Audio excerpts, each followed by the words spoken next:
I found the small black device tucked behind a storage shelf in my garage while looking for a socket wrench. A plain plastic box about the size of a deck of cards, wired directly into the phone line junction box mounted on the wall, with a faint blinking light I hadn't noticed in the 2 years since I'd moved into that house. I want to be honest that most homeowners finding something like that would probably assume it was leftover equipment from a previous owner, and toss it in a junk drawer without a second thought. I am not most homeowners, and the moment I turned that device over in my hands and recognized exactly what I was looking at, I felt a very specific, very professional kind of cold settle into my chest. My name is Corwin Blackstock. I'm 57 years old, and I spent 23 years working for the FBI before retiring 4 years ago, the last 11 of those assigned to a technical surveillance unit that specialized in identifying and dismantling exactly the kind of unauthorized interception equipment I was now holding in my own garage. I want to be clear that this wasn't some ambiguous piece of electronics that merely looked suspicious. I'd spent over a decade training on devices structurally identical to it, and I knew within about 10 seconds of examining it that I was looking at a line-powered telephone tap, wired directly into my home's phone junction, capable of recording or transmitting every call that passed through it. The question that occupied me for the rest of that afternoon wasn't what the device was. It was who had installed it, and why, in a modest single-story house in a community called Ferngate Hollow that had, up until that moment, seemed about as unremarkable a place to retire as any I could have chosen. I bought the house in Ferngate Hollow about 2 years before that afternoon in my garage, drawn to the quiet, well-maintained streets and the modest homeowners association that seemed, at least during my initial walkthrough with the previous owner, to run itself with a light and reasonable touch. I want to explain, before going any further, exactly why I suspected almost immediately that the association itself might be connected to what I'd found, because the reasoning mattered enormously to how I approached the rest of the investigation. About 6 weeks before finding that device, I'd had a fairly heated exchange with the Ferngate Hollow Homeowners Association regarding a proposed special assessment for what the board called emergency roof repairs on the community clubhouse, an assessment I'd publicly questioned at a board meeting after noticing the contractor bid seemed considerably higher than comparable work I'd priced out myself during my working years. Back when overseeing facility maintenance, budgets had occasionally fallen within my own bureau responsibilities. That question hadn't been well received by the association president, a woman named Priscilla Nash, who'd responded at the time with a noticeably defensive explanation about contractor availability and material costs. An explanation I'd found only partially satisfying, but hadn't pursued any further, mostly because I'd assumed, reasonably enough at the time, that it simply reflected ordinary board mismanagement rather than anything more deliberate. Finding a telephone tap wired into my own home's phone line, roughly 6 weeks after publicly questioning that assessment, struck me as considerably too coincidental to dismiss as unrelated. I called a former colleague of mine that same evening, a technical specialist named Perpetua Alderidge, who'd worked alongside me for most of my final decade with the Bureau, and had, since her own retirement 2 years earlier, continued doing occasional private consulting work on exactly this kind of surveillance equipment identification. "Send me photographs of the device and the junction box wiring," she told me, once I'd explained what I'd found. "But based on your description, that sounds like a fairly standard line-powered interception unit, the kind that draws power directly from the phone line itself, rather than requiring a separate battery, which means whoever installed it intended it to run indefinitely without needing to service it." I sent her the photographs, and her assessment, once she'd reviewed them carefully, confirmed exactly what I'd already suspected. "This isn't some hobbyist device," she said.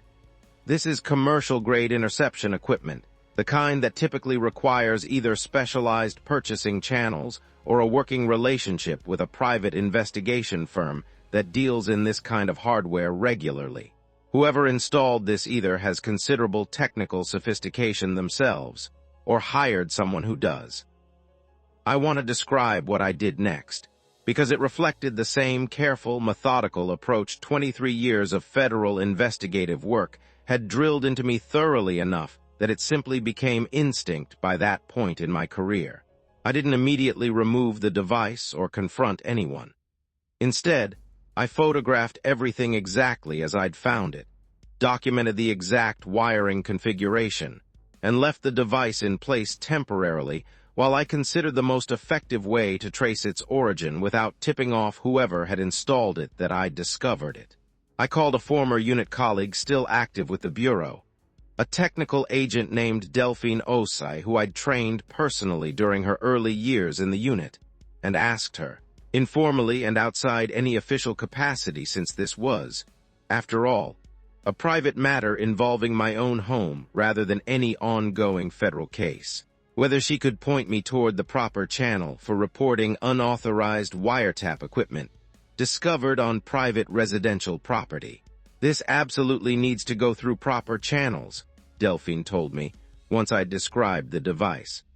Unauthorized interception of telephone communications is a federal crime under wiretapping statutes, regardless of who installed it or why. I'll connect you with the field office's current technical crimes coordinator. But Corwin, given your own background, you probably already know this is going to move considerably faster with your documentation than it typically would for someone without your training. The field office dispatched an evidence technician to my house within the week, a careful young agent named Terrence Whitfield, who examined the device thoroughly before carefully removing it for laboratory analysis, confirming on-site that it was, in fact, an active, functioning interception unit capable of transmitting recorded audio to a remote receiver, rather than merely storing it locally for later retrieval. That detail mattered enormously, because it meant whoever installed the device had needed ongoing access to receive whatever audio it transmitted, a detail that considerably narrowed the range of people who could plausibly have been behind its installation, given that it required someone within reasonable transmission range of my house on an ongoing basis. The laboratory analysis, completed roughly 3 weeks later, traced the device's serial number back to a specific supplier that sold primarily to licensed private investigation firms, along with a purchase record showing the unit had been sold,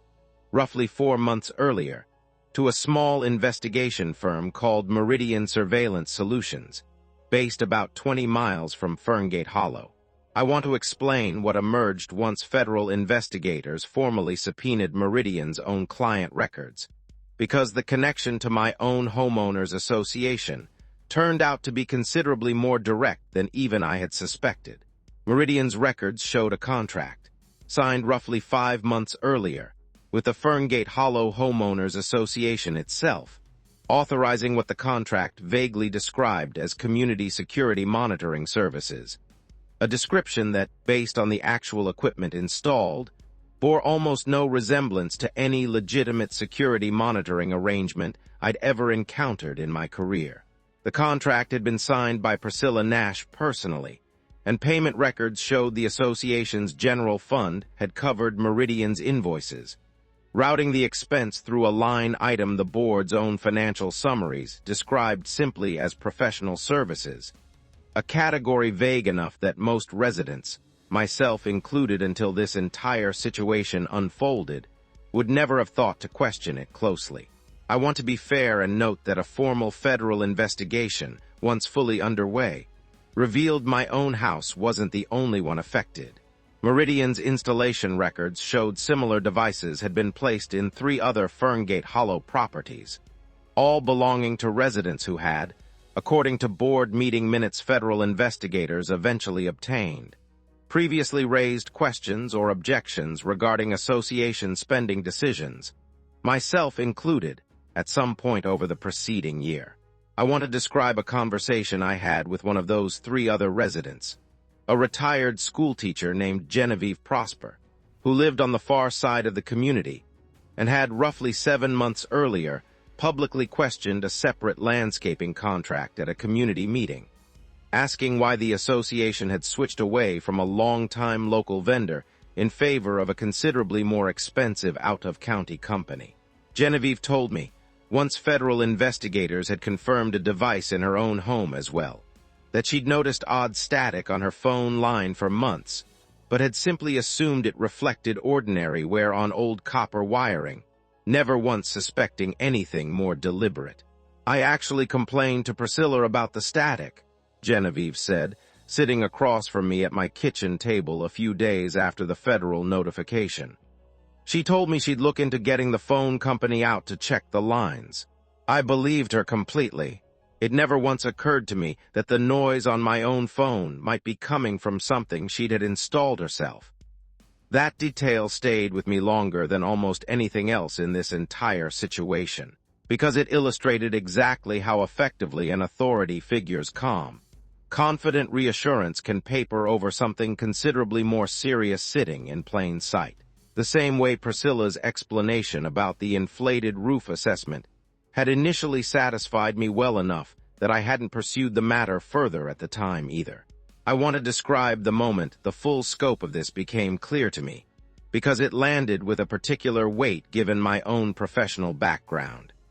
This wasn't simply an overzealous HOA installing a general security camera or two without proper community input. This was a homeowners association president who had apparently identified residents willing to publicly question board spending, and specifically targeted their private telephone communications for ongoing, unauthorized interception, presumably to monitor what those residents might be discussing, organizing, or planning regarding further scrutiny of the board's own financial decisions. Federal investigators, once the pattern became clear, expanded their inquiry into the broader financial relationship between the association and Meridian Surveillance Solutions, uncovering records suggesting the roof repair assessment I'd originally questioned,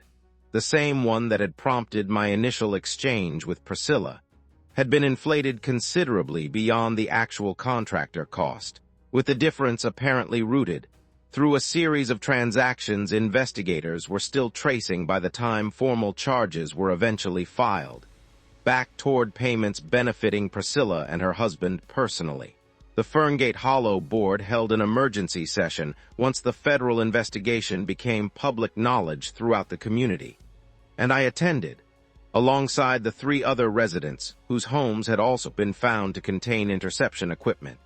each of us having independently confirmed the devices in our own houses once federal investigators completed their notification process. Priscilla did not attend that meeting herself, having already retained her own criminal defense counsel by that point,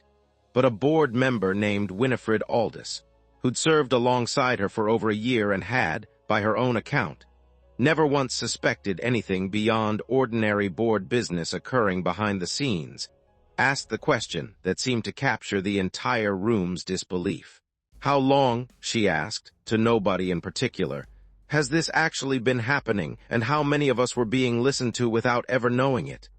Nobody in that room had a complete answer to that question that evening, though the federal investigation, once it concluded several months later, eventually confirmed the surveillance contract had been active for just over 5 months before I happened to find a socket wrench in my garage and stumbled across a device most homeowners would never have recognized for what it actually was. Priscilla was formally removed from the board immediately following the emergency session, and eventually faced federal charges related to unauthorized wiretapping, alongside separate state charges connected to the inflated assessment scheme,